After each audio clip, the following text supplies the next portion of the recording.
ये यूपीएससी ने पूछा 2022 में। प्रोबायोटिक्स, प्रो है ना, तो बायोटिक्स देखते हैं क्या है। Probiotics are made of both bacteria and yeast. चलो देखते हैं। The organism in probiotics are found in food we inject but they do not naturally occurring in our gut. भाई इसे हटा दो, सेकंड स्टेटमेंट को हटा दो। ठीक है। Probiotics help in digestion of milk and sugar. C answer है भाई इसका।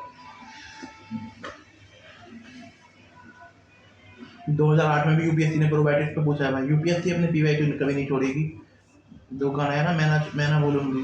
Probiotics food contain live bacteria which are considered beneficial to human maintaining gut flora. ठीक है, सी हो गया आंसर भाई कि प्रोबायोटिक फूड कंटेन में बैक्टीरिया होते हैं जो हमारी हेल्थ के लिए अच्छे होते हैं। और ये probiotic food help in maintaining gut flora. ये गट फ्लोरा को मतलब हेल्प करता है ना। अब यूपीएससी ने 2013 में पूछा improper handling and storage of improper handling and storage of cereals, grains and oil seed result in the production of toxins known as alpha toxins. अब अल्फा टॉक्सिन्स क्या होते हैं? जो जो जब आप उनको, ऐसे टॉक्सिन्स होते हैं जो जब निकलते हैं जब आप ऑयल सीड और सीरियल ग्रेन को अच्छी तरह से हैंडल नहीं करते, which are not generally destroyed by normal cooking process. ये जनरली नॉर्मल कुकिंग प्रोसेस से वो नहीं होते, नॉर्मली कुकिंग प्रोसेस से नहीं मरते। अब alpha alpha toxins are produce by mold. होगा क्या इसका आंसर? 2013 वाले का आंसर है मोल्ड। ये जो टॉक्सिस होते हैं ये मोल्ड से प्रोड्यूस होते हैं, है ना।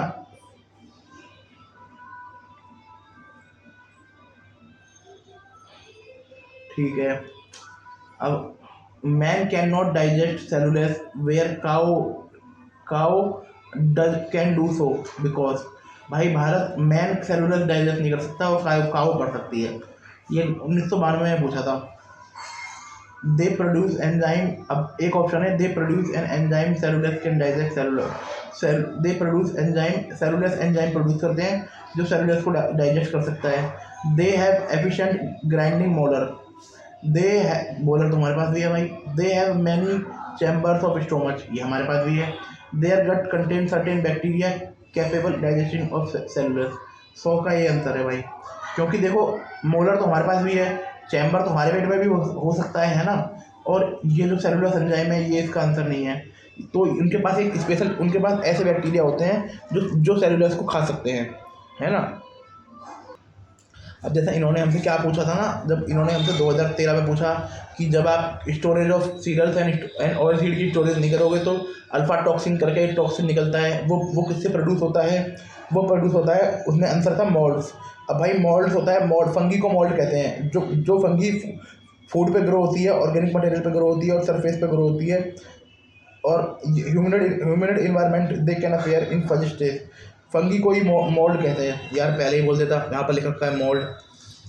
चलो इतनी नॉलेज तो होनी जरूरी है।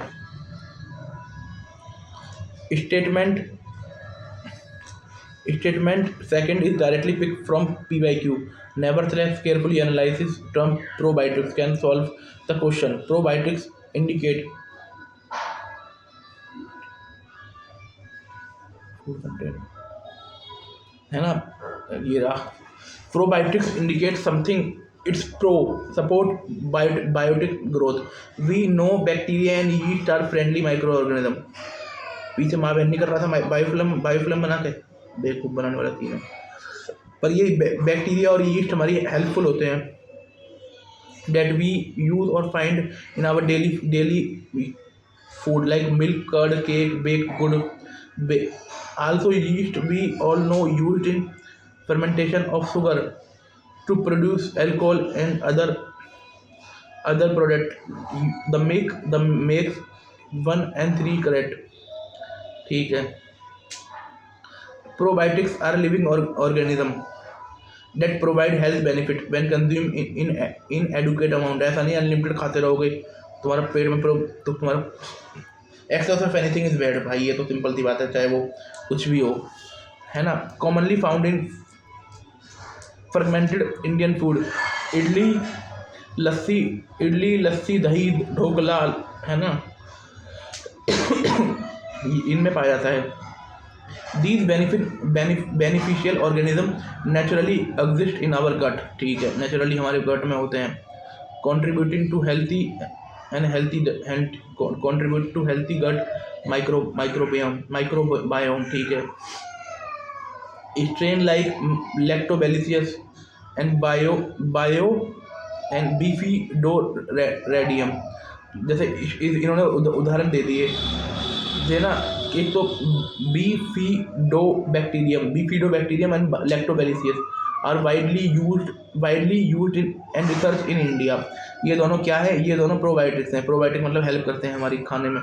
Probiotics can alleviate symptom of digestive disorder such as irritable bowel syndrome and inflammatory bowel disease. अब ये पूछ सकता है इरिटेबल बाउल सिंड्रोम एंड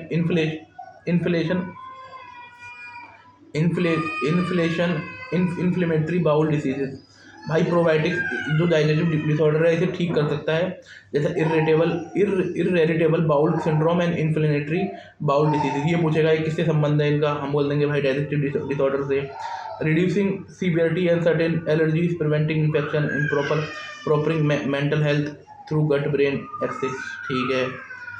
अब gut microbiome and health benefit. Fix your gut health to prevent diabetes, hypertension, study। वो बोल रखा है भाई, स्टडी बता रही है ये, है ना। Gut microbiome is a community of micro organism, bacteria fungi virus, ठीक है, हाँ, bacteria fungi virus in the gastrointestinal tract that influence digestion, immune response, overall health। Digestion system में हेल्प करते हैं, इम्यून रिस्पॉन्स में हेल्प करते हैं, overall health में हेल्प करते हैं। Function digest complex carbohydrate, synthesize vitamin B12 K और aid nutrients absorption, modulates immune function and protect against pathogens, ठीक है। Influence metabolism, fat storage, appetite regulation, ये सब करते हैं, फैट स्टोरेज करते हैं, एपेटाइट रेगुलेशन करते हैं। Implementation dislocation irritable. भाई अगर इम्बैलेंस अगर ये DYSBIOSIS डिविसिस इम्बैलेंस हो जाए तो भाई इरिटेबल बाउल सिंड्रोम हो जाएगा, ओबेसिटी हो जाएगी, इन्फ्लेमेटरी बाउल डिसीज हो जाएगा, मेंटल डिसऑर्डर हो जाएगा, gut microbiota effect cardiovascular health and may play a role in regulating blood pressure and cholesterol, ठीक है। इसमें इन्होंने बोला था ना एपेटाइट रेगुलेशन का मतलब है ऐसा प्रोसेस जो हमारे शरीर को भूख या प्यास को कंट्रोल करता है। ये ब्रेन और हार्मोन्स के थ्रू होता है। जब हम खाना खाते हैं और कुछ हार्मोन जैसे ग्रेलिन और लेप्टिन काम करते हैं तो हमें भूख या पेट भरने का सिग्नल मिलता है। हमें कौन से हार्मोन होते हैं, ग्रेलिन और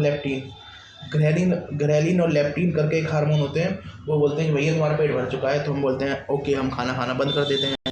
इसमें दे रखा था डिसबायोसिस एक ऐसा स्थिति होती है जिसमें हमारे शरीर में पाए जाने वाले माइक्रो ऑर्गेनिज्म जैसे बैक्टीरिया फंगी वायरस का संतुलन बिगड़ जाता है। इससे digestive system, immune system, overall health पर प्रभाव पड़ता है। ये स्थिति कई बार एंटीबायोटिक्स पुअर डाइट, स्ट्रेस या इन्फेक्शन के कारण होती है। अब प्रोबायोटिक्स पढ़ ली या प्रीबायोटिक्स पढ़ लो भाई, pro and pre. Boost our gut health with prebiotics and probiotics and synbiotics, ठीक है। प्री, अब ये तीन भी पढ़ लेते हैं। Prebiotics non digestible food ingredient that promote growth and activity for beneficial gut bacteria. Inulin source inulin found in chicory roots और artichoke fruit Lactobacillus found in growth beneficial। देखो, ये जो प्रीबायोटिक्स होते हैं नॉन डाइजेस्टिव फूड इंग्रेडिएंट होते हैं, ये सीधा लार्ज इंटेस्टाइन में जाते हैं, वहाँ से बैक्टीरिया को हेल्प करते हैं और ये हमारी बॉडी से फिर बाहर निकल जाते हैं, है ना। ये मेनली ये हमारे जो हमारे बैक्टीरिया होते हैं उनको उनकी खुराक होते हैं ये। जैसा इसका एग्जांपल ले लो, inulin found in chicory roots and artichokes. ये इनुलिन करके एक प्रोबायोटिक्स है। अभी खबर में पूछेगा कि इनुलिन क्या है। इनुलिन प्रीबायोटिक्स है। एक है तुम्हारा fructooligosaccharides found in onion, garlic, bananas, ठीक है। Function beneficial for bacteria just like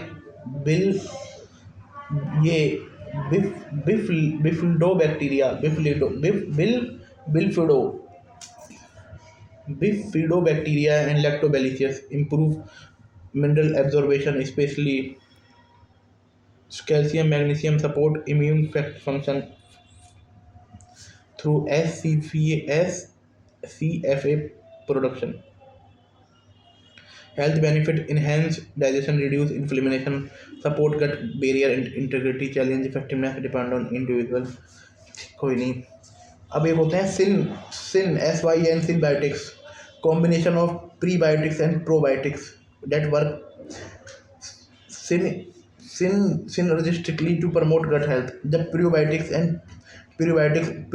and probiotics मिलकर काम करते हैं और गट हेल्थ अच्छी होती है तो ये होते हैं। अब ये प्रोबायोटिक्स इसमें मैकेनिज्म होता है। Probiotics leave beneficial bacteria like lactobacillus strain, prebiotics non digestive fibres like FOS हो गया, इनुलिन, है ना। ये मिलकर काम करते हैं, इससे गट हेल्थ इंप्रूव होती है, ह्यूमन हेल्थ इंप्रूव होती है, डाइजेशन बढ़िया होता है। सिम्टम्स वो तुम्हारा कौन सा था वो, इरिटेबल बाउल सिंड्रोम और इन्फ्लेमेटरी बाउल सिंड्रोम दूर हो जाता है भाई, ठीक है।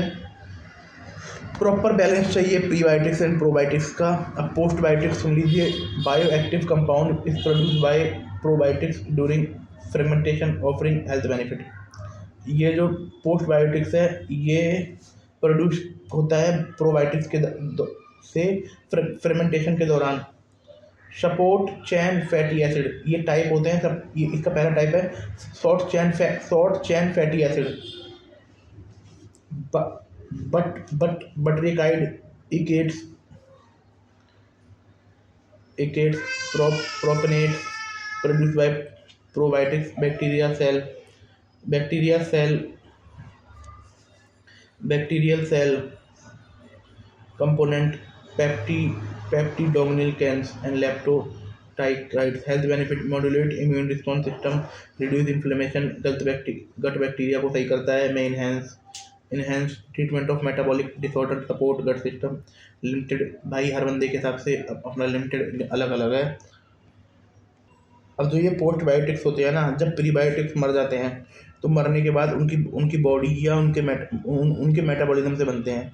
ये बॉडी के लिए काफ़ी फ़ायदेमंद होते हैं। इनमें enzyme, peptide, cell wall fragments and organic acid शामिल होते हैं। ये पोस्टबायोटिक डाइजेशन को इम्प्रूव करते हैं, इम्यूनिटी को स्ट्रॉन्ग करते हैं, इन्फ्लेमेशन को कम करते हैं, गट हेल्थ के लिए बहुत यूज़फुल होते हैं, स्पेशली लॉन्ग टर्म हेल्थ के लिए। ये बहुत अच्छे होते हैं। ये जब ये प्रोबायोटिक्स मर जाते हैं तो ये होते हैं।